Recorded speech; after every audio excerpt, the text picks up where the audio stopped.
veut vivre au milieu des hommes. Dieu veut vivre dans ta vie. Dieu veut être la joie, l'amour, la paix dans ton cœur.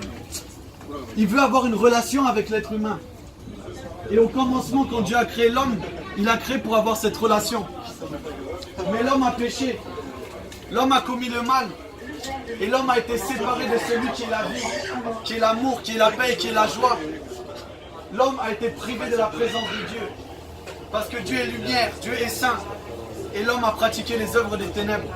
En mentant, en forniquant, en haïssant son prochain. À cause de ça, tous les hommes sont condamnés. Tous les hommes sont appelés à être jugés par Dieu. Et maintenant, bien aimé, si actuellement tu n'es pas réconcilié avec Dieu, si actuellement tes péchés n'ont pas été lavés et pardonnés, c'est que tu es encore sous la colère de Dieu. C'est que tu es encore sous le jugement de Dieu.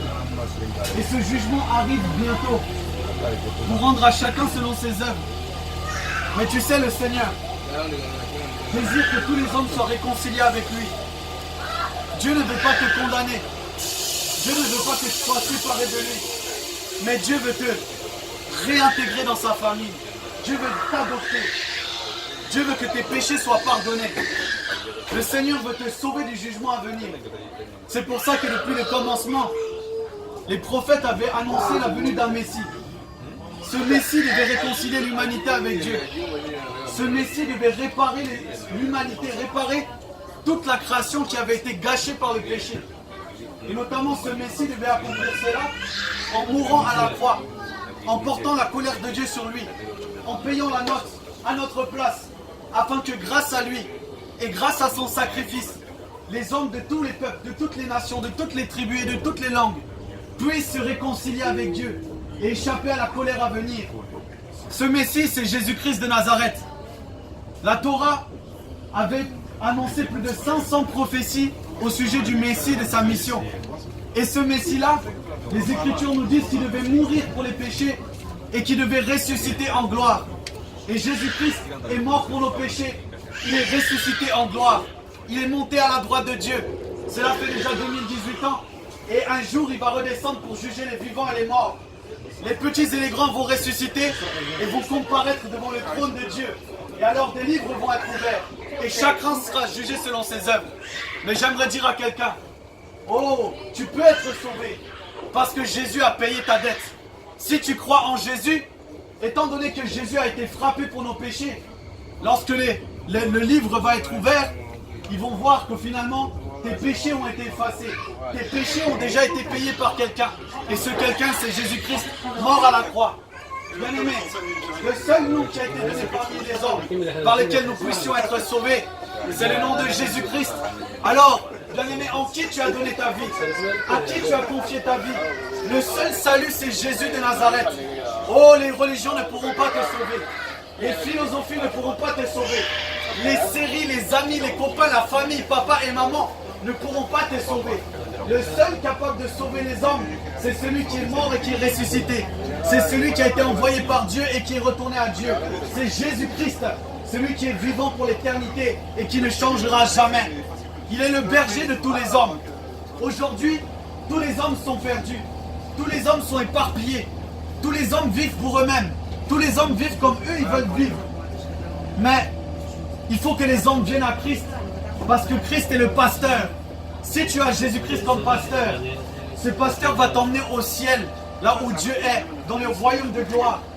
Mais si ton pasteur c'est le cannabis, si ton pasteur c'est les filles, si ton pasteur c'est le sexe, si ton pasteur c'est la philosophie des hommes, eh bien, toutes ces choses iront dans le feu de la géhenne.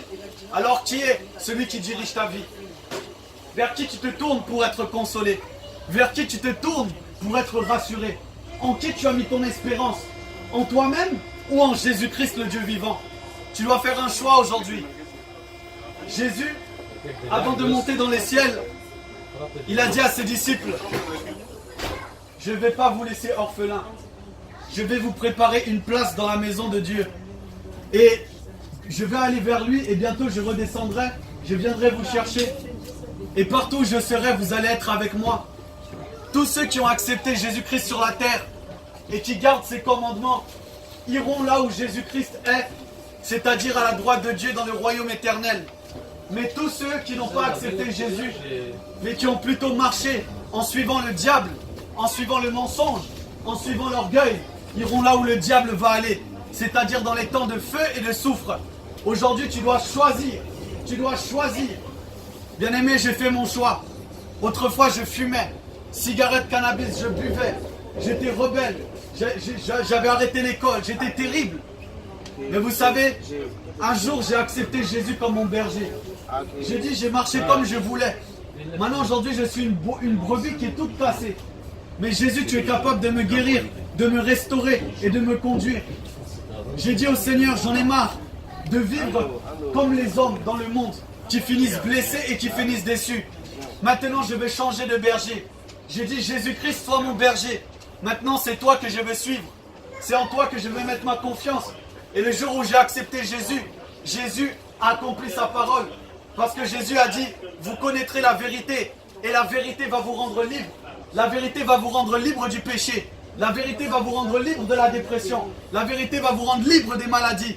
Et vous savez c'est qui la vérité? Jésus a dit, je suis la vérité. Lorsqu'on rencontre Jésus, on est délivré de ce monde, du diable, des démons, de la philosophie des hommes. On est délivré de la condamnation et du jugement. Et on a la vie éternelle. Je vais vous laisser sur ces paroles. Jean, chapitre 6. Jésus dit, en vérité, je vous le dis, quiconque croit en moi a la vie éternelle et ne passera pas en jugement, mais il est passé des morts à la vie. Je dis à quelqu'un aujourd'hui, si tu crois en Jésus, tu ne vas pas passer en jugement, mais tu auras la vie. Oh, si on a la vie quand on croit à Jésus, ça veut dire quoi? Qu'avant on était des morts. Et oui, tu peux bouger, tu peux rigoler avec tes amis, mais dans ton cœur c'est la mort. C'est-à-dire qu'il y a la tristesse, la peine. Mais quand Jésus vient dans ta vie, eh bien tu passes des morts à la vie, parce que Jésus-Christ lui-même est la vie. Et il est même la vie éternelle. Donc si tu n'as pas Jésus-Christ, tu n'as pas la vie éternelle. Tu es mort et bientôt tu iras dans le lac de feu. Tu dois faire une simple chose comme je l'ai fait dans ma chambre. Ce n'est pas devant moi que tu dois prier, ni devant un pasteur, mais c'est devant Jésus-Christ, le Dieu vivant et ressuscité. Que ce soit dans ce train, dans ta chambre ou même en marchant chez toi, tu dois dire Jésus, j'en ai marre de vivre pour moi-même. J'ai péché tout au jour de ma vie. J'ai attristé de ton cœur. Maintenant je veux revenir à toi. Et je crois que tu es mort à la croix pour mes péchés et que tu es ressuscité. Change ma vie et Jésus-Christ va changer ta vie. Prends la Bible, la parole de Dieu, médite-la jour et nuit. Et cette parole est puissante. Dans ton cœur, elle va te nourrir.